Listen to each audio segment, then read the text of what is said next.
itself will show it. Anyways, the most dark Patrick CC, the darkest Family Guy episode in history. It was banned on TV for being that bad. Not bad, more like graphic or some. Contractors, are you covered? No. Are you covered? Insurance policies start at only $19 per month. Get your certificate of... In the early 2000s, a literal cartoon war broke out. Writers of The Simpsons, South Park, King of the Hill, and Ren and Stimpy were all attacking Seth MacFarlane's Family Guy. But it's not hard to see why they were upset. Family Guy was successful by... It's basically dissing on everyone, bro. Bro, they literally wanted ops. Crazy. Repeating the same lazy comedic formula over and over again for decades, leading to 9 Primetime Emmy Awards and even a Grammy nomination. So basically, they were just jealous that they were doing it better than they were. That's basically what I see.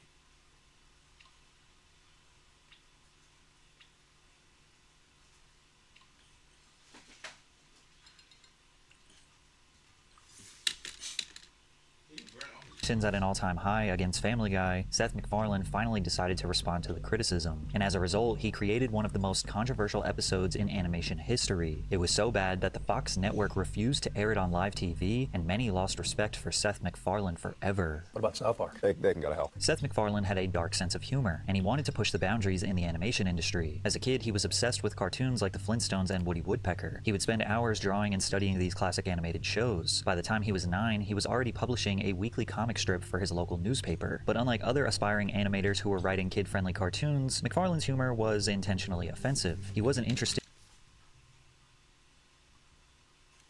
Fuck, my stress level is high. I'm literally stressed out. I haven't even worked there. Leave him alone, he's at peace. Let me see.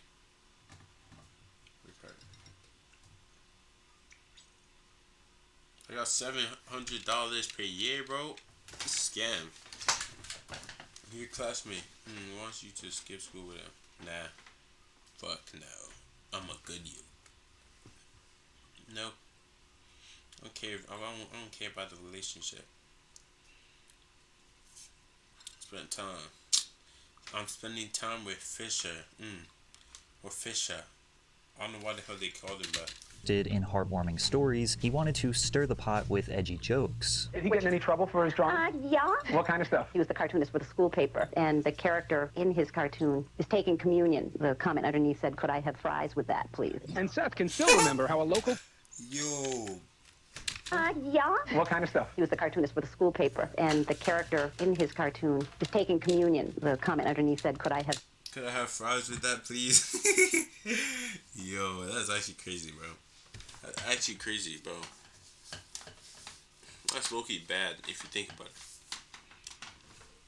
fries with that, please? And Seth can still remember how a local priest reacted to that cartoon. Dear Seth, shame on you for insulting the Almighty God and those who love him. After studying animation at the Rhode Island School of Design, MacFarlane caught the attention of Hanna-Barbera Productions with his thesis film, Life of Larry. Is it too much for a kid to just call his parents if he's going to be out late? You know, I mean, especially in a city like this. It ain't safe, you know, Lois? I mean, even in his apartment. I mean, some nut in his underpants could just walk in off the street, bang on the door, and demand God knows what. You guys have any Cheez-Its? Honey, I think we should move. During his time at Hanna-Barbera, he helped write and animate legendary cartoons like Johnny Bravo and Dexter's Laboratory. And while most animators work behind the scenes for years before ever getting the opportunity to share their own projects, MacFarlane just kind of skipped the line. He pitched a crude, low-budget cartoon about a dysfunctional family featuring an alcoholic dad, a talking dog, and a violent baby to various networks, and Fox took a gamble on him. In 1999, Family Guy was born, making Seth MacFarlane the youngest showrunner in television history. But what nobody knew at the time was that this show would go on to violence in movies and on TV, change the animation landscape and make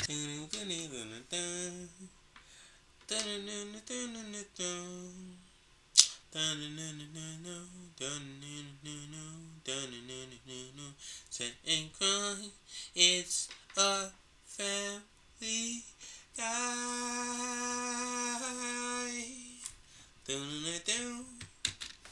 Seth one of the most hated men in the industry. Over the years, Family Guy has been called many things from iconic to offensive, but if there's one word that keeps coming up, it's lazy. I enjoy Family Guy because it's something you can watch and laugh at without thinking. It has a formula, and that formula is easy to digest and laugh at without needing to pay attention. It's a good background show, something to listen to when doing something else. If you're going to expect a story, don't try to expect it from Family Guy. That's missing the point. Much of the criticism towards Family Guy is that the show has a repetitive formula, and once you see it, you can't unsee it. A large amount of the episodes are basically Peter does something stupid, Brian and Stewie go on some weird side quest, Meg gets bullied for no reason.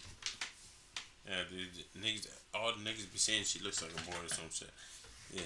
And every few minutes they put in a random cutaway gag that has absolutely nothing to do with the story. I thought I could deal with being blind at first, but I don't know. I haven't felt this out of place since that week I lived with Superman. We must stop Lex Luthor before he irradiates the world's supply of gold. Hi. Sorry, I know you got a meeting going on, but we are officially running low on Mr. Pibb and Cheez-Its. Just putting it out there. If you're heading to the store later, 800-mile drive for me, like 5 seconds for you. Critics believe Family Guy doesn't rely on good storytelling or deep character arcs and instead fires off quick, easy, and pointless jokes. Some hit, some miss, but it doesn't really matter because the show moves so fast that nobody has time to care. Family Guy's cutaway gags used to enhance the quality of the overall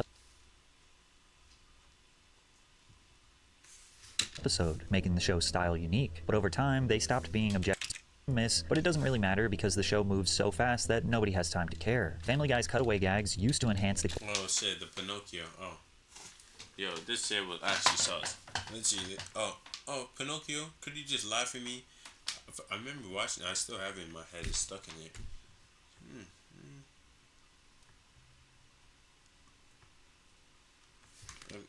quality of the overall episode, making the show's style unique, but over time Pinocchio to lie so he can basically clap his own cheeks.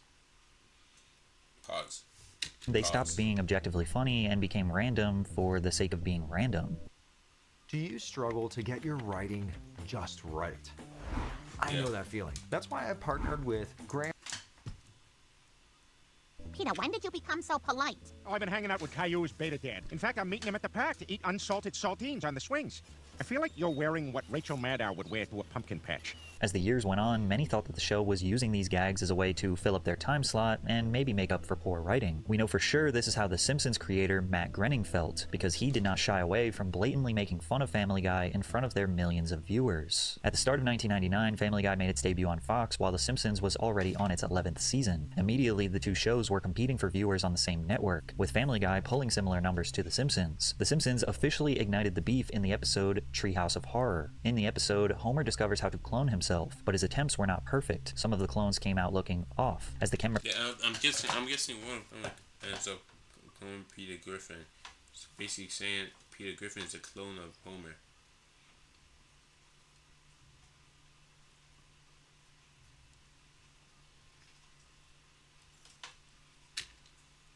pans across the field of cloned Homers, one of them looks like Yep.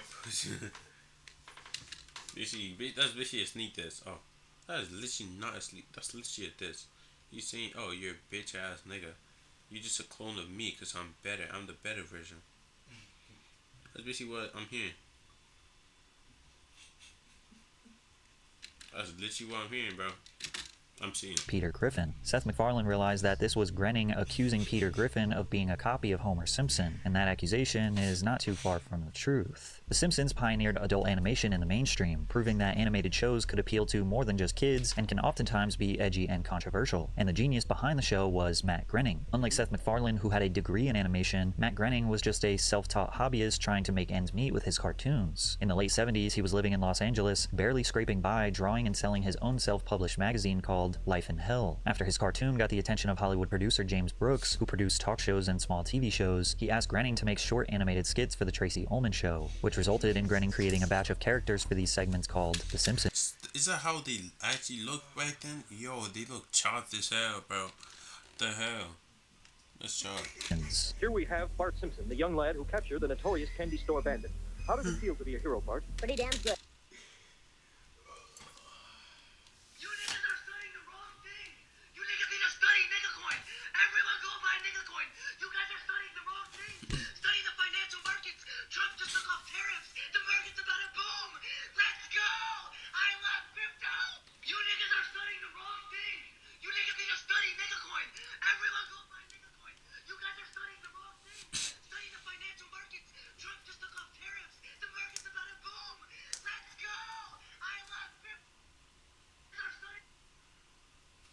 This guy, bro.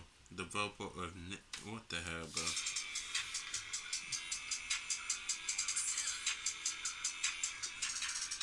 I think it looks like the bootleg version of... He looks like the bootleg version of the Amazing Spider-Man, bro. Crazy. Good, Bill. Your family must be proud of you right now. I bet they're jumping up and down. What started out as shorts on a sketch comedy show in 1987 quickly turned into a full-length series by 1989, and from the moment it premiered, it was an instant cultural sensation. The Simpsons wasn't just another cartoon.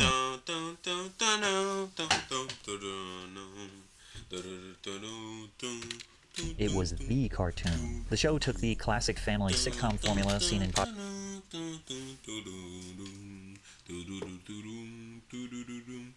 I still have that whole thing stuck in my head. popular shows like The Cosby Show and flipped it on its head. Instead of a picture-perfect suburban family, you had Homer, who is a beer-drinking, insane father that often physically abuses his son. Marge is a tired mother constantly trying to hold the family together. Bart is a preteen-aged menace that lives to cause chaos. Lisa is a misunderstood genius in a messed-up family. And Maggie is the baby who doesn't talk too much, but eventually becomes the president.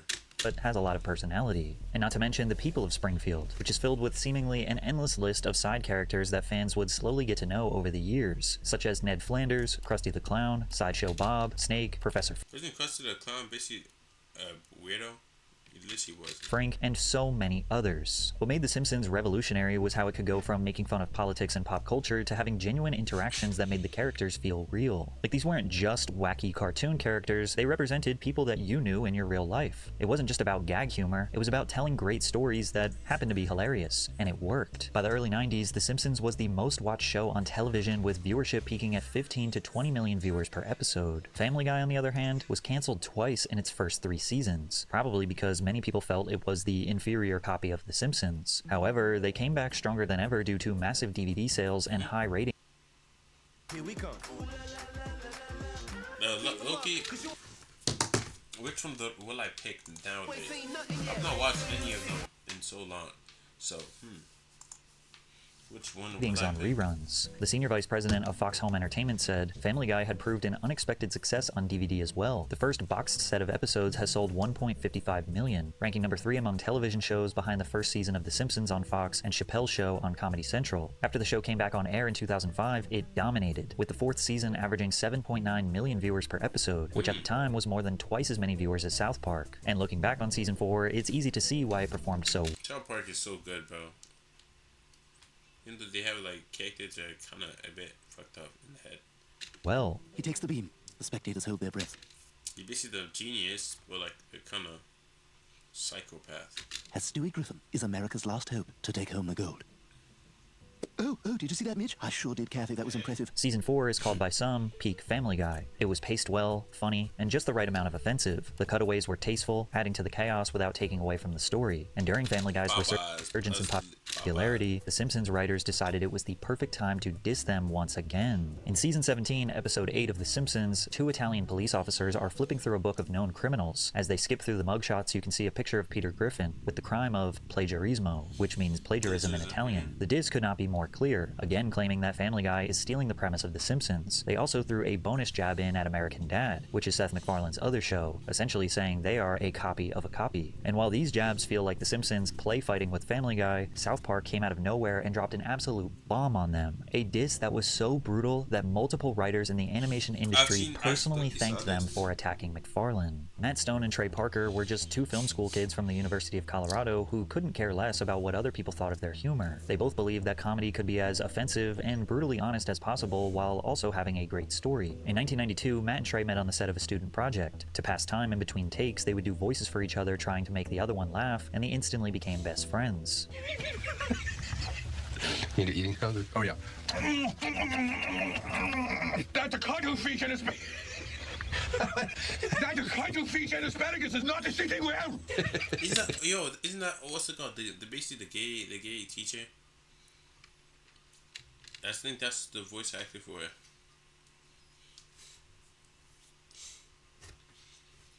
Oh no! Cuttlefish! Oh, never mind. Cuttlefish is about to come out of my. Oh, here it comes! Oh, it's going to be a rat! Hold on, Kaiser! I believe in you! At the end end of every semester, the film department put on a student screening, and since it was right before Christmas, they needed something Christmassy. So Matt and Trey decided to use construction paper cutouts to animate characters and make their first short together called Jesus vs. Frosty, which would lay the foundation for what we now know as South Park. After college, both Matt and Trey moved to LA, where they would meet Fox executive Brian Graydon at a screening of their indie film, Cannibal the Musical. Brian loved their style so much, he decided to help spread their work around the industry. After some back and forth negotiations with companies like Fox and MTV, Comedy Central decided to greenlight the first episode of South Park. Although it is still in the adult animation genre, South Park takes a different approach than Family Guy and The Simpsons. South Park is all about creativity and unpredictability. One week, killing fucking Kenny every single day. Every single episode, this nigga dies and respawns. The elementary-aged kids are dealing with normal school drama, and the next, they're fighting a war against gnomes stealing people's underwear. And yet, that's still not even the craziest situation these kids have gotten into. Do you like it? Do you like it, Scott? Oh, shit. Yo. This is literally the part where this guy, he basically fed his parents to him. Mr. and Mrs. Tenorman Chili. Oh my god! Oh my god! I made you eat your parents. South Park instantly That's literally his brother.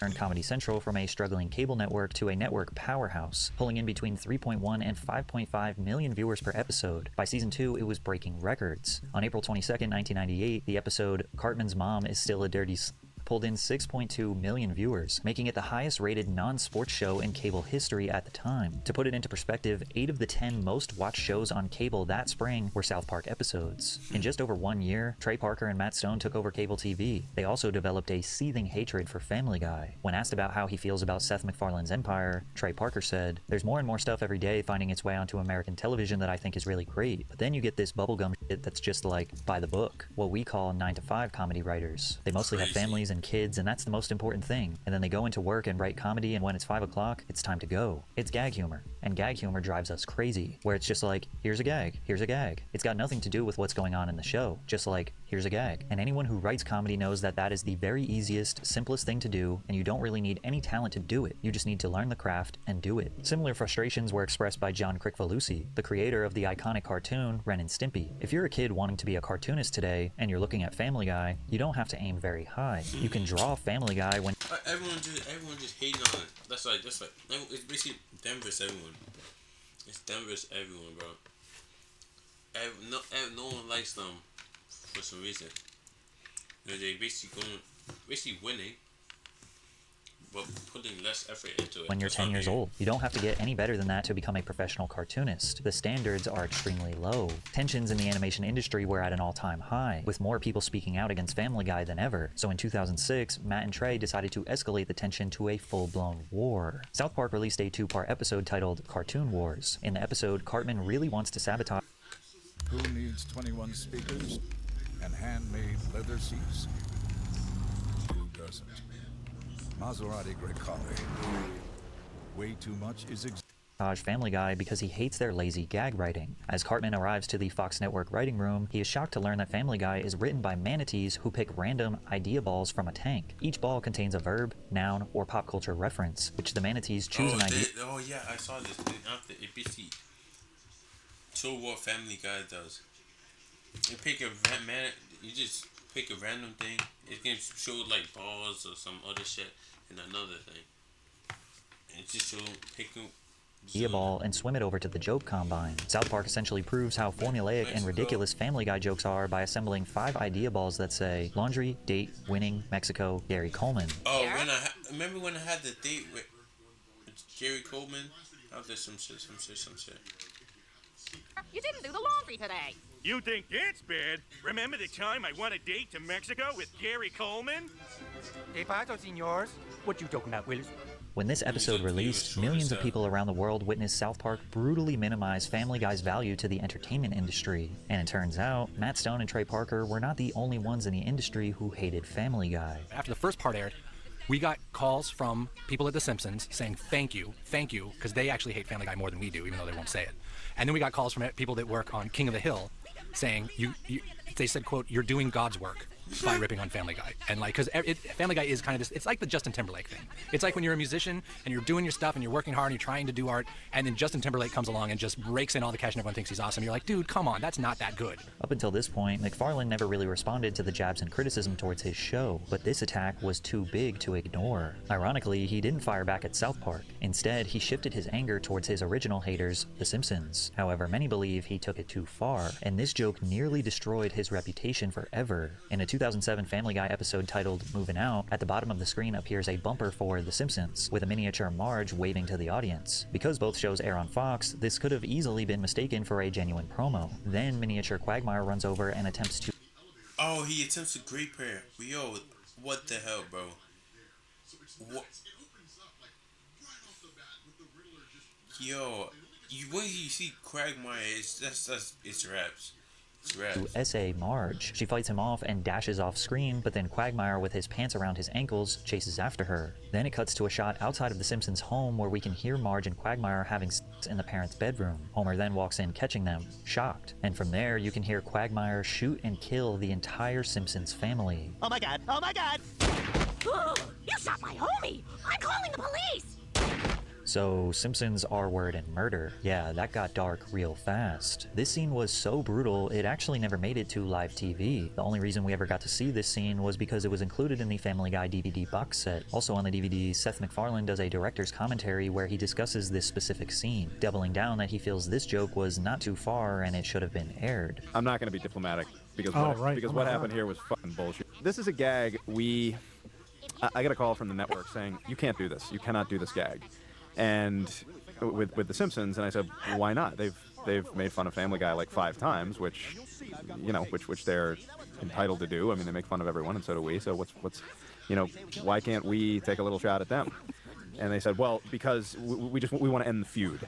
And I said, what feud? What are you talking about? I had talked with Matt Groening, who has a wonderful sense of humor about this stuff, and there's no feud, and plus it's... We actually have had a couple of writers, Simpson writers, who've written for Family Guy, Richard Pelloyr and Brian Scott. Yeah, I mean, it's, they've taken many, many shots at us, again, all of which have been funny. And Fox said, well, this seems a little personal. And I said, well, how could it be any more personal than a picture of Peter Griffin on a wanted poster that says plagiarist? They made fun of me. Why can't I make fun of them? Seth, you shot a baby, likely due to the network. But think about it. There has to be no witnesses. She can't go up to take revenge on you. They made fun of me. Why can't I make fun of them? Seth, you shot a baby. Likely due to the network just wanting the beef to be over, both Family Guy and The Simpsons stopped taking jabs at each other for a while. Allegedly, Matt Groening was upset with Seth for many years after this, and although Seth MacFarlane never apologized for this explosive joke, he has been very honest about his admiration for The Simpsons and Matt Groening. And the Simpsons guys don't like you either, right? That's more of a friendly rivalry. They take shots at us, we take shots at them. Matt Groening is a friend of mine. He's a great guy. That's more of like a all in good fun kind of thing. He even wrote a line in a Family Guy episode essentially admitting to stealing from The Simpsons. Get up! You're on my side of the bed. Peter!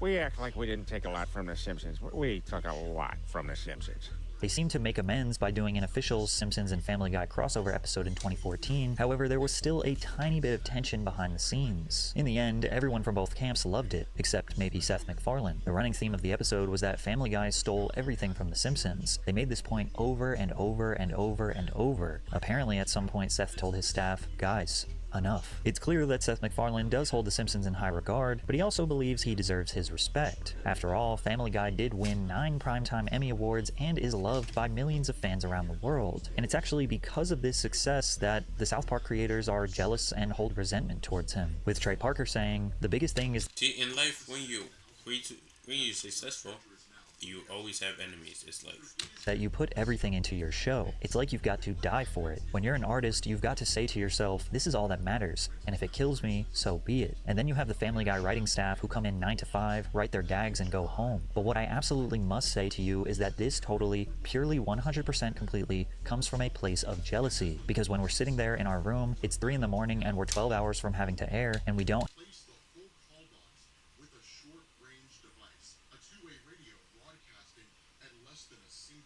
I think about it. Yeah, it kind of, yeah. Okay, so like basically, just imagine, you're basically making, you're making food, right? You making. It's good. Someone comes, makes a better, no, a worse food than you made. One that does not even taste that good.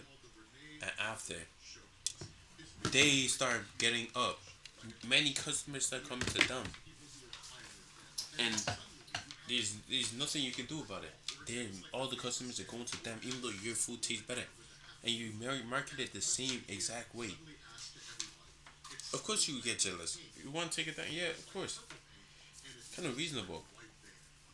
Humans, everyone gets jealous. Don't have like a third act wondering why we do this to ourselves. We're just totally jealous of their job. At the end of the day, these shows are all completely different styles of comedy, and whichever one you love the most is just down to personal preference, and they all will be considered legendary in the history of adult animation. Beef between Family Guy